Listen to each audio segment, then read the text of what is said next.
open mind. Don't look at networking events as, my name is Michelle. I do this. I'm walking into this room and I have to talk to 5 people and tell them what I do. No, just be yourself. Be fun. If I know a lot of events now have things where at a conference, you have people that go running at 6 a.m., right? You might have a tennis, golf. Do the things that you enjoy and meet people while you're doing them. And that's just a more natural way to go about it. Hey, welcome to another episode of the Coffee Break Podcast, where our mission is to share business ideas, practices, and strategies while we enjoy our cup of coffee. Today, we're going to be talking about networking, and not the Cat 5 type. Yeah, it's probably a nerdy statement, but we're going to be talking about connecting with people. Michelle Enjoli is a fantastic individual that helps people understand how to connect with others. That's something that some of us struggle with at times. Maybe it's the fact that you don't like to go to networking events or small mixers like me. I don't necessarily enjoy that, but understanding how to navigate those situations a little better, but also just from a general standpoint in your organization, how to connect with folks, maybe as a leader, how to connect better with people, but just how to connect with people better at the heart of things. And that's what we're going to be talking about today. But before we do that, I do want to invite you to connect with us. See what I did there? Make sure that you subscribe, if you have not already, to whatever podcast platform you're listening to right now. Hit the subscribe button. If you're watching this on YouTube or Facebook, make sure you hit the like or follow button. If you followed this link from LinkedIn, then make sure you subscribe there as well, because we have a brand new episode every Tuesday morning out at 9 a.m., and we want you to make sure you don't miss a single one. So please be sure to do that now. Now, grab a cup of coffee and let's get to connecting with Michelle. We got so much to say. We got a podcast to make. We're sipping on lattes and it's time for a coffee break. It's time for a coffee break. Oh, yeah. All right, Michelle, welcome to the podcast. Thank you for being here today, all the way from Atlanta, Georgia, which is kind of cool, right down the road, just right down 85, a few exits. So thank you for joining us. Thank you for having me. Yeah, we're excited. All right, let's jump into it. We have to do rapid fire, 5 randomly selected questions just to get under your skin with unknown point values, and then we will give you a score at the end. Are you prepared? Yes, you're getting me nervous. Have you done all the research on this part of it? You know the questions that are coming? I don't, but that makes it exciting. So they didn't send you the questions ahead of time? No, they didn't. I don't think I have them. Is someone getting in trouble? Was I supposed to have them? No, they're randomly selected. I don't know what I'm getting ready to ask you. So got it. Okay. We're all good here. Okay. Question number 1. Are you currently going through any type of phase? Phase? Yeah. Yes, I am.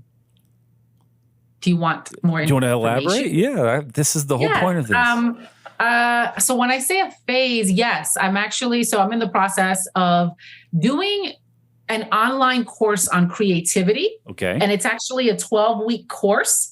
And a big part of that course is taking yourself on artist dates. So every week you're supposed to actually be doing something that you've either wanted to do for a while or makes you uncomfortable. So it's a challenge every single week. So I feel like this is a great phase because it's helping me push myself beyond the limits that I normally would push myself. That is a great concept. So it's a 12-week thing, and every week it basically forces you to go do something new.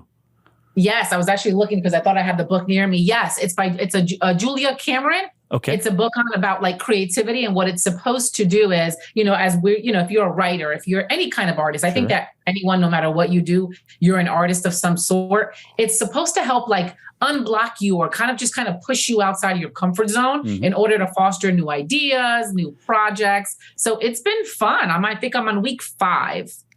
Intriguing. Yes. That just seems like it'd be fun because it's always oftentimes we get stuck in these ruts where you just kind of get doing the same thing over and over. And that actively getting you outside of that's very cool. I would definitely have to check that out because there was a Twitter account that I used to follow, and they did some weekly challenges like that, like a Saturday challenge or something. And it was always intriguing because it just made you think outside of what you normally were doing. I like it. Exactly. Yeah. Question. That was a great answer, by the way. Very great. We'll give you extra points for that, maybe. Question number 2. What about you do you seem to get the most comments about? Ooh, that I'm very private. That is one I get all the time. Really? Yes. And I mean, I technically am, Okay. but I'm also a person who gives a lot, but I do get that from a lot of my close friends. They're like, you're an open book if we ask you questions, but you have like an air of privacy or mystery about you. So that's something that's come up a lot. Intriguing. Yes. I'm waiting on you to tell us some juicy secrets. No? Well, there's no really juicy secrets. I guess I'm just, you know what it is? I love to talk to people, but I'm also a big observer. Okay. So especially when I'm in new environments, for example, I kind of walk in, I take in the energy of the room, especially if it's new people.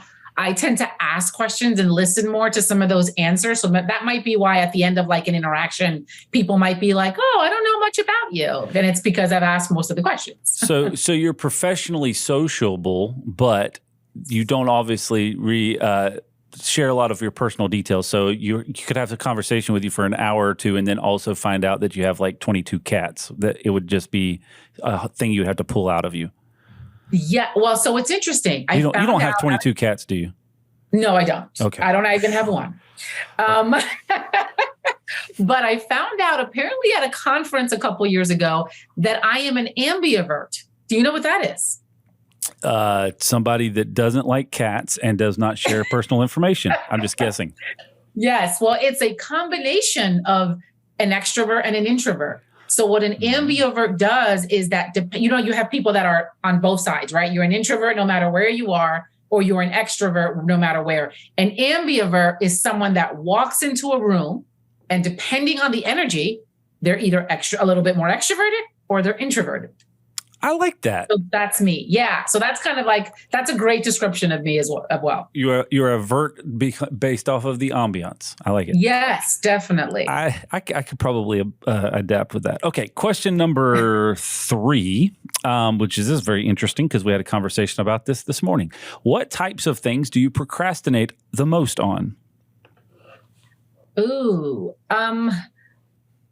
administrative things. So I love what I do. So it's, I love solving problems or talking to people, and administrative things like Excel spreadsheets I will procrastinate on, or just normal administrative things you have to do in the name of business or just in your normal everyday life. I tend to procrastinate a lot. See, I enjoy a good Excel spreadsheet or a Google Sheet occasionally. I like the creation of it, but I don't like the management of it. But email, I don't like any part of it. Yeah. Email is like, meh. All right. Yeah. Question number 4, I believe that we're on is, what is your go-to funny story that, but was also a horrendous moment horrendous at the time? Let me try that question again. What is your go-to funny story now, but at the time was horrendous? Ooh, I mean, well, this is actually embarrassing, and horrendous. So I started my career off as a television producer in New York City. So I used to produce like local segments for, national shows, morning shows. Long story short, I was producing a segment for a local television station in New York about the Oscar dresses for less. So it was something where we would pick the top best Oscar dresses of actresses. We'd cast lookalike models, which we did kind of like before. And then within 3 days after the Oscars, we would get lookalike models and dresses, and we'd put these looks together and present them as a fashion show. Naturally. Well, the morning of, I think I had forgotten to confirm one model. Oh. So that morning, that model did not show up. Well, guess who had to put on a dress and model? Bob, the cameraman. Me. Oh, you. Oh, okay. Yes. So I went from producer to model. I probably don't ever want to see that video in my life because I've seen it once, but I'm not a model. And walking down that runway, that was embarrassing, horrifying. I maybe could have lost my job had I not volunteered to cover up that big mistake. So yeah, that's a funny one now, and I'm sure if the video pops up somewhere, it's probably even more funny. Find it on YouTube. Okay. Very cool. I don't remember what number question we're on transparently, so I'm going to call this number 5. I think that's close. Okay. What is your most recent passion? Recent passion. I mean, I would say reading is a top of mind because I'm always constantly doing it. So I like it. Or you're looking like something like new that I started. There's not a lot of rules to this game, to be honest with you. Okay, so you can put reading. Yeah, you can put reading. Okay, we'll put that down. Okay, congratulations. You made it through rapid fire. We'll give you a score of 822. I thought it was very entertaining. Lots of good information. Awesome. Okay, let's jump into the topic of conversation. So originally, as we were preparing for this chat, we were discussing things before we started recording, I think, and I was talking about how to connect with your team as a leader, and your response was how to connect with humans. How to connect with humans, right? So let's break this down into like two different levels, and we'll talk about connecting with humans to start with, and then how you transform that as a leader. One of the things that I've observed over the years is as you move into leadership and as that kind of role changes, there is a definite distinction in how you connect with people and how people connect with you. So I do want to understand that and kind of get your perspective on that. But let's just kind of start into it from a perspective of connecting with humans. We just had our rapid fire, and you said that you were an ambivert, where you just kind of connect with people based off of the situation in the room. So how do you connect with people in general? Like where do we start from there? Yeah. So I actually built a curriculum called Connect, where I took the word, so I kind of replaced networking with the word connecting. Because to me, networking seems like, I don't know, this like weird term, right? It doesn't really have a definition, and it kind of seems like mechanical, right? We've all been to those networking events or conferences, right? Give you my card. Exactly. Mm-hmm. And so what I did was I was like, okay, I want to come up with a simple definition based on, my experiences, a lot of my research, so that it's like a go-to guide, especially for people of any age that they can follow. Mm-hmm. So the definition is connecting is an authentic attempt to learn or assist someone. Okay. So it's three important parts, right? And this is what I teach people about. One, authenticity. Be yourself, right? There's no, you can't be anyone else. Be yourself. That's the way you're going to be most comfortable, and people can sense when you're not being yourself. But then the two important parts are when you're anywhere, in line for coffee, in a classroom, at work, in a meeting, you can either ask a question to learn about something or someone, right? Or if you happen to be in a situation where you can offer assistance or know someone who can offer assistance, offer it. So that those are three great, two big ways to connect with people. So I tell people all the time, if you find yourself in a networking conference, you're walking into a room, there are a bunch of people having drinks, right? Go grab a drink if you drink, or if not, grab your beverage of choice. But then if you happen to, introduce yourself to someone, biggest question is, where are you from? That's a great question, right? Especially like if you're in a transient city like New York or Atlanta or something. But just start, make networking less stressful and just make it about learning about people. Okay. And once you break it down that way, I think people learn, take the pressure off. An authentic way to learn and help people. Let me ask you a question, because I want to be transparent with you here. I absolutely hate networking events. Mm-hmm. Small group mixers, all that stuff. It is the worst place for me to go, to the point where I just don't go to them. I will sit here and talk to you who have never met. This is the first time we've ever had a conversation. I'll have a conversation with you for 45 minutes. But having to walk into a room that's just randomly people in there is not my forte.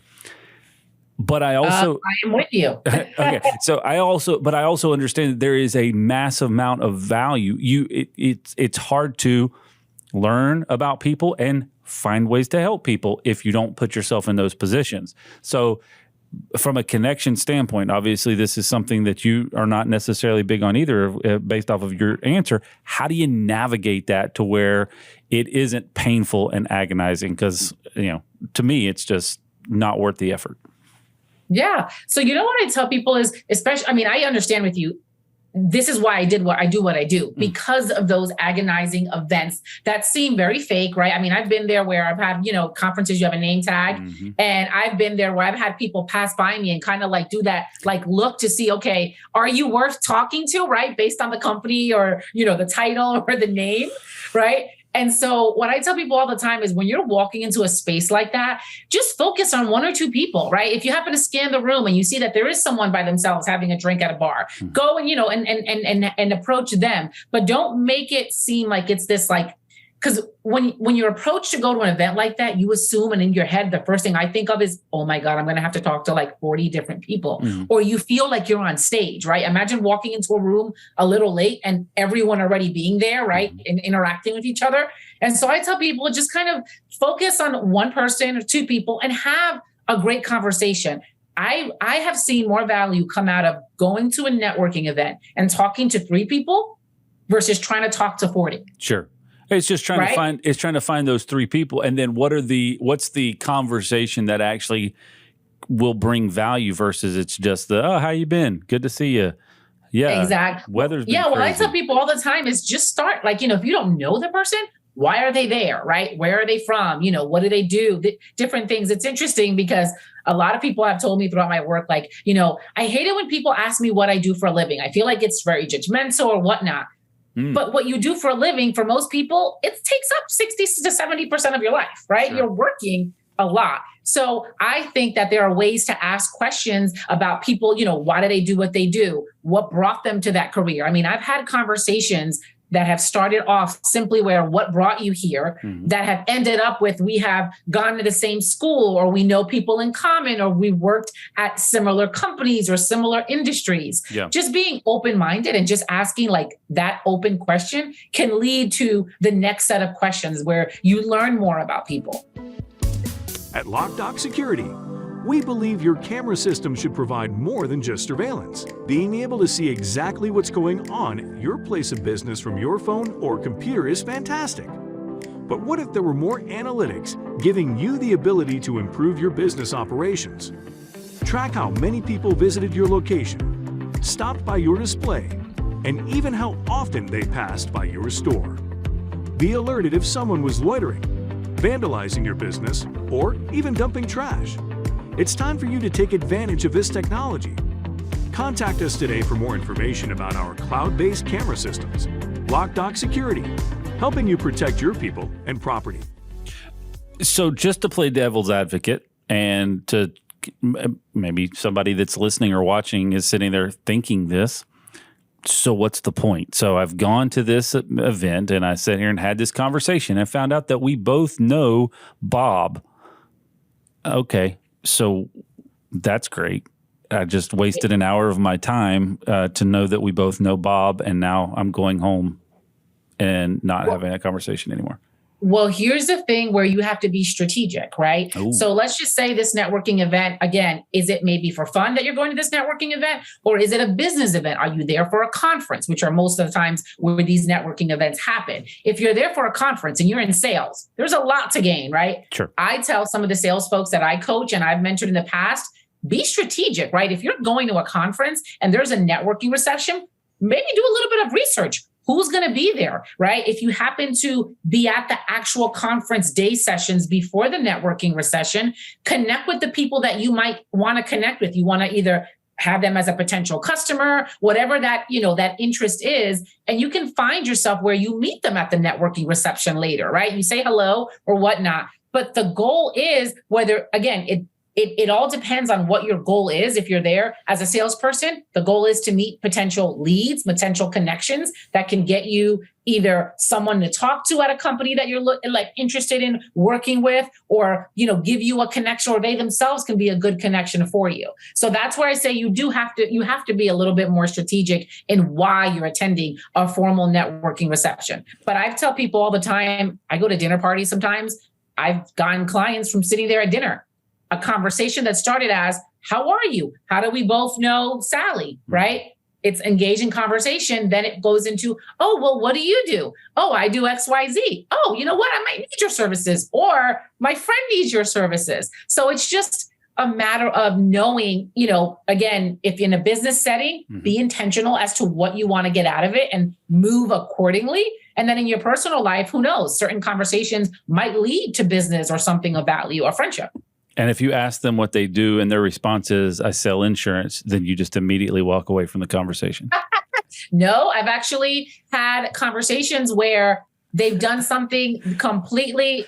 Well, I have a couple of stories of this, but it's been really weird. But we've connected through personal passions or something else that has then turned into either a friendship or something else, right? Sure.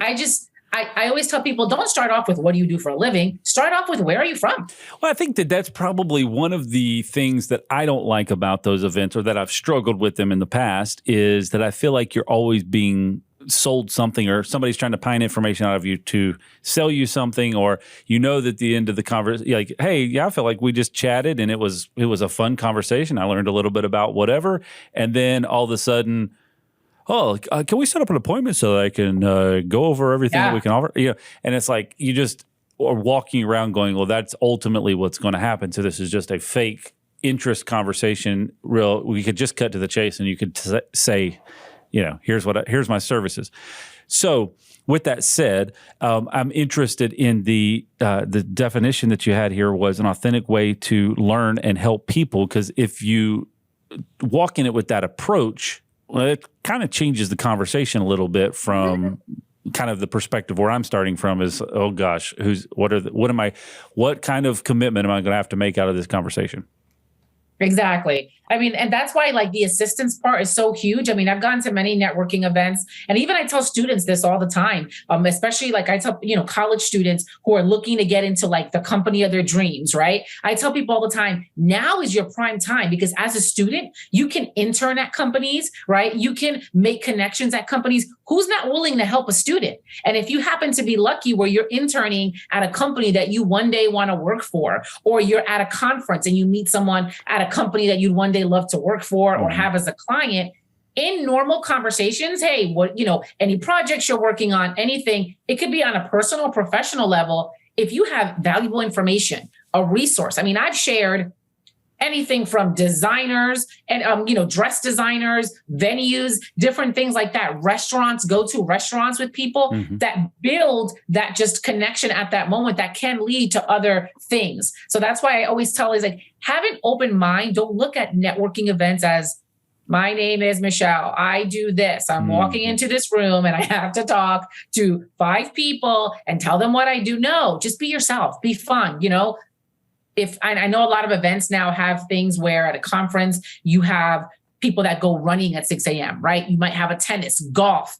Do the things that you enjoy and meet people while you're doing them. And that's just a more natural way to go about it. So that would go back to the root of connecting with people, is finding common interest and then building from there. Because I think that's maybe the negative side of networking is always, what do you do? What can I get from you? What can I sell you on? Those types of things when it's like, ugh.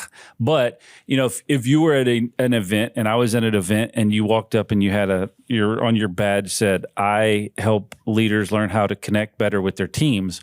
That's a conversation that we're going to have. I don't really care about whose mama that you know. Like, that's an interesting topic of conversation. So maybe that's a way is like making your introduction a little better to create a better conversation.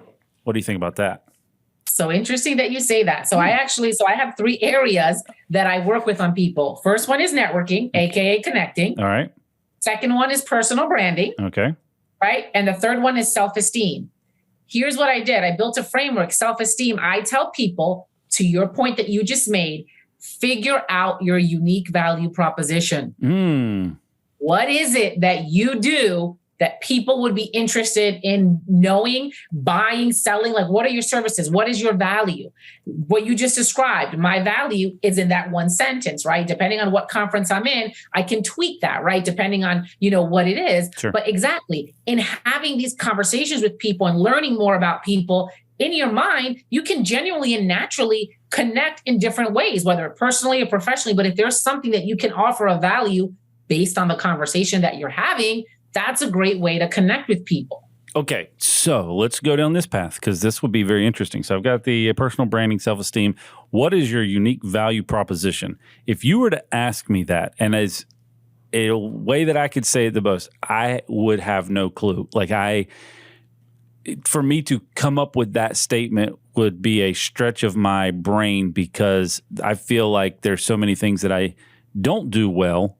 I can navigate to that a whole lot faster than I can what would a unique value proposition be. And it'd be very difficult for me from a standpoint of feeling arrogant if I were to say, well, this is what I'm great at. So how do you walk people through finding what their unique value proposition is?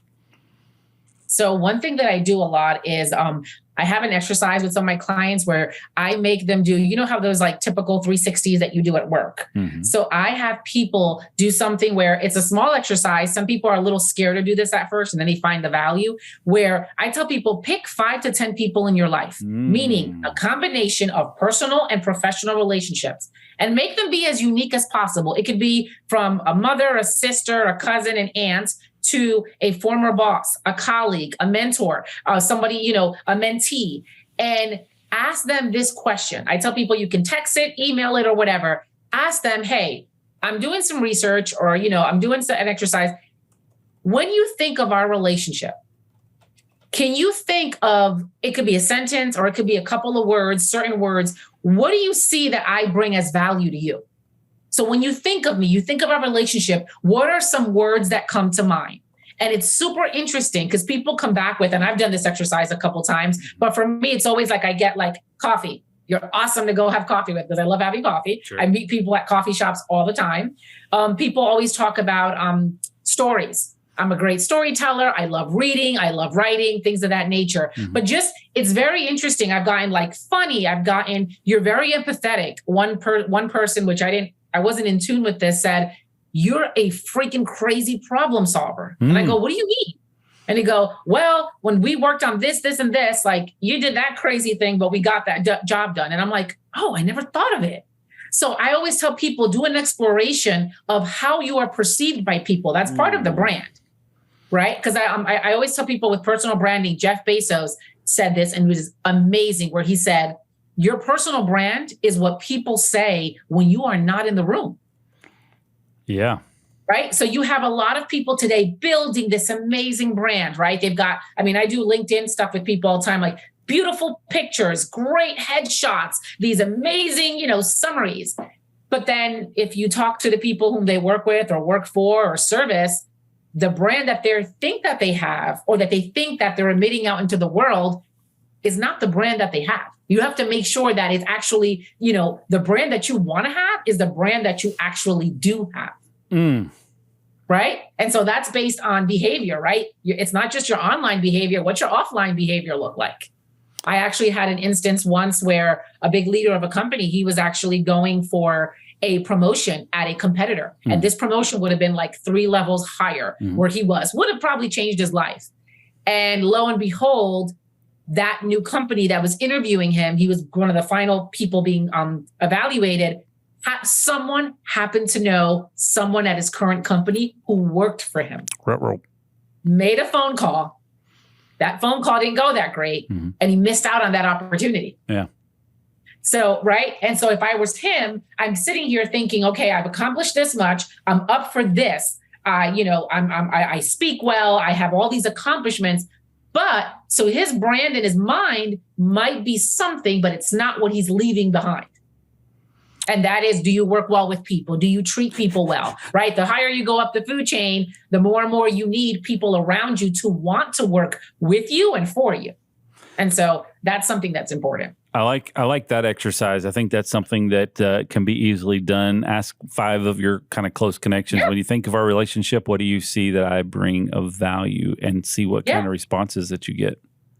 Because all the time, the 3 times I've done it, I've come out with 1 or 2 things that I wasn't really aware of. And again, we evolve, right? Who you were at 20 is not who you are at 30, 35, 40. So it's good to do this. And I do this a lot too with people who are looking to just like, either pivot professionally or reinvent themselves. This is a great exercise, because there's a lot of times where I've seen people I've worked with that have 20 years in one industry and they want a change, they want to pivot. And they don't value all the things that they've done in that industry. They just see themselves as, I'm pigeonholed into this job. Yeah. Well, no, you actually have in this job or in these couple jobs for this one industry, you've done X, Y, Z. That's applicable to where you want to go. So just kind of leveling those gears up a little bit. So we kind of alluded to this at the beginning of the conversation about how to connect with your team from a leadership standpoint. So we kind of maybe using this as a baseline of saying, hey, so what's your unique value proposition? How do you have an authentic way to learn and help people? How do you take that into a leadership point where you're connecting with the team or the folks that you're supporting on a regular basis? Well, the first thing I tell people, and I do what I call a stripping of LinkedIn or stripping of yourself when I talk to especially older leaders, there are so many people, is find out who you are, meaning who you are outside of work. Should that also, like, I know leaders who are fun, who are outgoing, but then at work, they put on this professional mask, I call it, and they walk in, put on that suit or put on that blazer and walk in. And all of a sudden, because they have XY title, they cannot be funny anymore, or they cannot, showcase that they love art, or they just went to an awesome concert. They put on this mask. So what I tell leaders to do is be genuine. Who are you? Are you the person that likes jokes? Are you the person that loves music? Well, why do you have a boring office? Maybe put some art in there of your favorite artist, or, just kind of bring out that aspect of who you are, bring that to the workplace. And then I tell them, do what I have defined in connecting, which is learn about the people that work for you. You know how many leaders get into new roles and they will communicate with maybe their direct reports, but let's just say you are a leader and you manage 100 people, but you have 5 direct reports who then cascade right down that chain. How about getting to know most of your people, having town halls, walking around the building? I used to work for a major company, Mercedes-Benz, and the CEO at that time, he was notorious for this. Since then, he's gotten an amazing job because of this feature. But this man would at least once a month leave his office on the 8th floor and randomly walk around the different floors. And if you happen to be standing there looking at, let's just say, a brochure, because I watched him do this once, guy was working on brochures, walks over, introduces himself. The guy pretty clearly knew who he was, but he just introduced himself and asked him about what he was doing. Those 5 minutes that he spent literally made that guy's day and probably the year. Yeah. So it's little things like that of just being human, walking around, being yourself, getting to know the people that work for you. Why do people struggle with that? So what I've seen and with my research and some of my clients, people have this false notion that, especially, I've actually noticed this a lot with people who have grown up into leadership, I call it, in the company. So people that started at a company at an entry level and now have been there 20, 25 years and are now like senior vice presidents. So they've been at the company for 20 years. They feel that in order to get that respect from being at certain level to now this higher level, they've got to change. They've got to put some boundaries in place, right? They have to act a certain way. And that's not it. I mean, that might have flown by like 10, 15 years ago. Today in 2022, these big corporations that have employees who are in their 20s all the way up into their 60s, potentially 70s, 20-year-olds and 30-year-olds, they don't care what your title is. They want to know, are you cool or not? Are you someone I can trust? Are you fun to be around? They don't care what your title is. And it's interesting because I know a lot of companies now are stripping away certain titles for certain levels because of that. Yeah. And that's the thing. It's, some leaders today feel that they have to create a separation. No, you have to create a connection, a bridge. When you walk around, say hello. Simple things, Chad, like I tell people all the time, when you walk into a building, if you have a C-suite title or any type of vice VP title, walk into the building. Your demeanor, whether you're smiling, whether you say hello to people, if you don't do that, that rubs people the wrong way. You set the tone for the office environment when you're walking in with a negative tone. So you have to be very mindful. I always tell people, make pretend you're a celebrity. You walk into the office, you've got paparazzi looking at you. Agreed.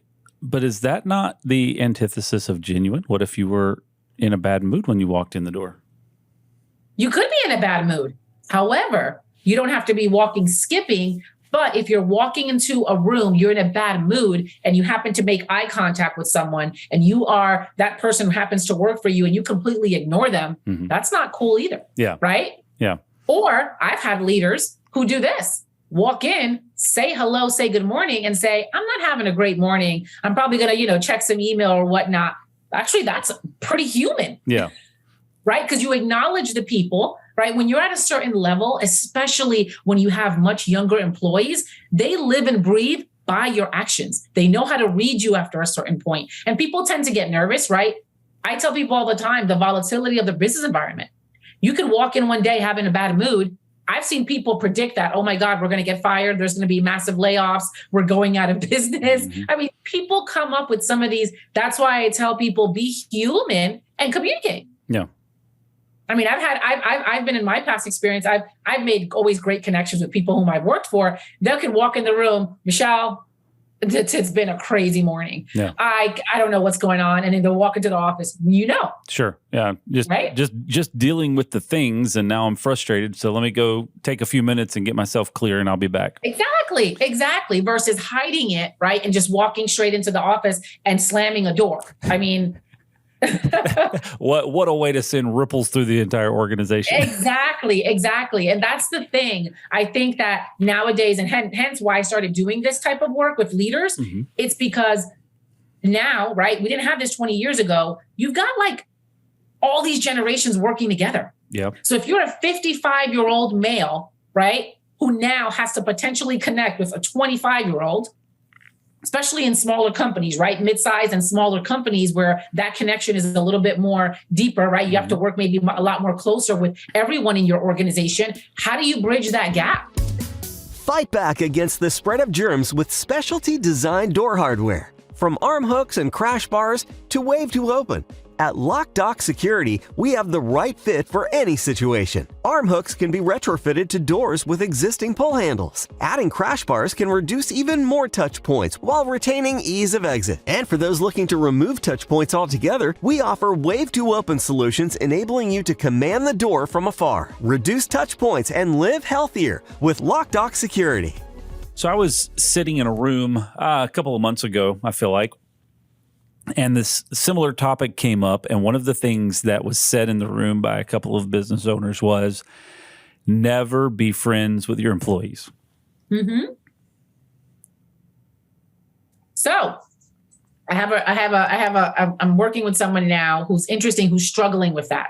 So this person is a leader in the organization. Okay. And most of the people that now report to him are similar age. Make it a little bit more confusing. They have a lot of similar interests. Sure. Right? So how do you bridge that gap? You can, because you can still be human and talk to people and, depending on the scenario. So you can have different scenarios. You can have people that become leaders of an organization where there's a big connection where you become friendly very quickly. You also have scenarios where people have grown up in an organization and now the people that they lead might be friends, right? Might be their friends or their former colleagues. I think that in today's world, there is a very interesting separation that can exist. And that's where open communication comes into play, right? I always tell leaders, your direct reports, you should be having one-on-ones at least once a week, right? Those are where real conversations can happen where, yes, we can be friendly, right? But in the name of business, like there's two different avenues. And I've seen leaders do this so well, where they're actually friends with people whom they manage. And outside of work, they can attend football games together. They can go to parties together. But then when it comes to work, there have been disagreements. There have been tough critical, but they know how to manage that because that separation that conversation has happened, but in a very genuine and authentic way. And there's a level of trust there. So if you build a level of trust and respect with the people that you work for, you can be friendly, I call it, but also when it's time to do business or when there's times to have an uncomfortable conversation, that can still happen and should happen. Yeah, so what are some of the, because I don't necessarily, I say this specifically, I don't agree with the statement. When a topic came up, there was a couple of debates happening around it. And I'm like, I don't necessarily agree with that. I feel like I don't feel like that is a necessity. Now, I also do understand some of the complexity that adds to that.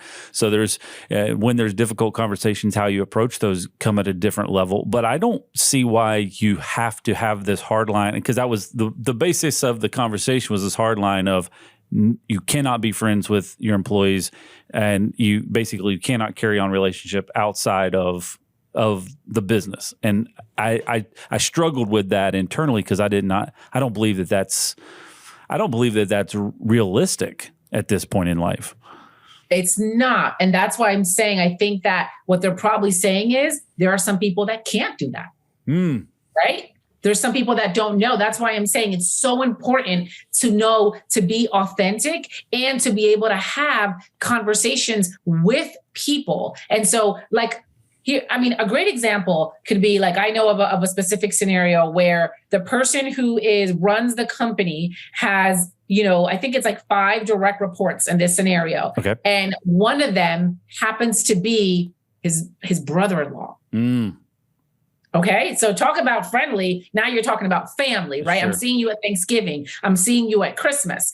But what's great about that is that there's such a great connection and respect and professionalism that at times there has been some challenges, whether it's business challenges, especially through COVID. What he explained to me was, on Monday morning, I can bring my brother-in-law into my office and we could talk about my niece and nephew, whatever happened on the weekend.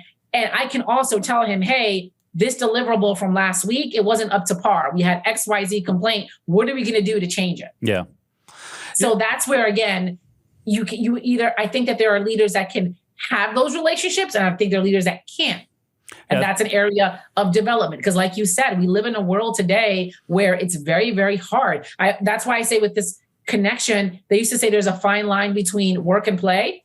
I work with a lot of college students on personal branding, social media. Mm-hmm. You cannot believe how many people assume that their social media is only viewed by people in their personal life. Yeah.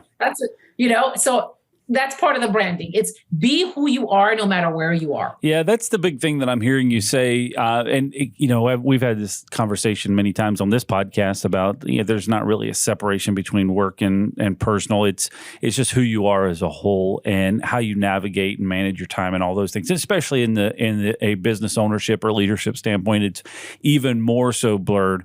And so your representation outside of that, I've used this example multiple times. Years ago, I tried to keep my social media stuff personal only and not have any connection point. And it was private and all that stuff. And then I got to a point and said, you know what? If there's anything that I would want to share that I would not want a customer to see, then I should not share it. Period. I love that. If there's something that I wouldn't want an employee or a team member to see, I shouldn't share it, period. So let's just work off of that as our baseline, and then we can kind of go from there. And I think that holds true across the board. If it's something that I would not want a customer to hear, then I shouldn't say it. If it's not an action that I would want my team to see, then I shouldn't do it. Like, let's operate in that way a little more clearly. And then that is more of that genuine, or what I'm hearing you say is that genuine activity. Yes, definitely. I do think that the connecting with team members or connecting with kind of your direct reports it does make it a little more complicated if you are friends, or it can't. Let me rephrase that. I think it can make difficult conversations either more difficult or more harsh. Right. So sometimes when you're friendly with somebody, you can be more raw and unfiltered than you would with somebody else. So that may be unfair to that individual. But at the same point, I think the typical fear is that you're going to be too easy on somebody that you're friends with. That's typically what you hear from people? Oh, definitely. All the time. And so that's the thing. I mean, you get in some certain instances, people get shocked when someone is not easy on them because they assume that based on our relationship, oh, wait, why are you judging me on my annual review much harsher? I mean, I should, but here's again, I'm a big proponent of, again, communication. If you communicate regularly with the people that you work for, the good and the bad, right? You have the good conversations, the tough conversations. I think that, again, building that respect and that trust goes a long way, because when you need to have a difficult conversation versus being offended, someone might really take what you're saying seriously. And again, it all depends on delivery. I know people that, can't give constructive criticism to save their life, right? Then I also know people that, can tell you something, and when you walk out the room, even hours later, you're like, oh, they basically told me I did a pretty bad job, but the way that they phrased it was so well, I took it in so well that I didn't even realize it, right? It took me a little while for it to sink in, but you just said I did a horrible job. Exactly. But it came along in such a great way that now I want to do better but I didn't realize what was actually happening in the moment. Naturally. All right, Michelle, I appreciate your conversation today. I'm trying to be intentional with our time, which is apparently a phrase that I say quite regularly. But the big thing that I'm taking away from today is be authentic. I think that's really the underlying thing is that you continue to kind of point back to is be authentic and put yourself in a position to help others. Like if you can connect those two things together, then you're at a major stepping point for just making good connections as a whole, because it's not about you at that point. You're just being who you are and you're putting yourself out there to help other people. Exactly. Definitely. Hey, Michelle, thanks again for joining us today. It was really, really fun conversation. Great takeaways. Be authentic, have an authentic way to learn and help people, and just be genuine and authentic at the heart. I really like the conversation today. If you haven't already, make sure you subscribe. We've got a new episode coming out next Tuesday morning at 9 a.m., and we want you to be a part of every single one of them. Thanks for joining us today, and we'll see you next time right here on the Coffee Break Podcast.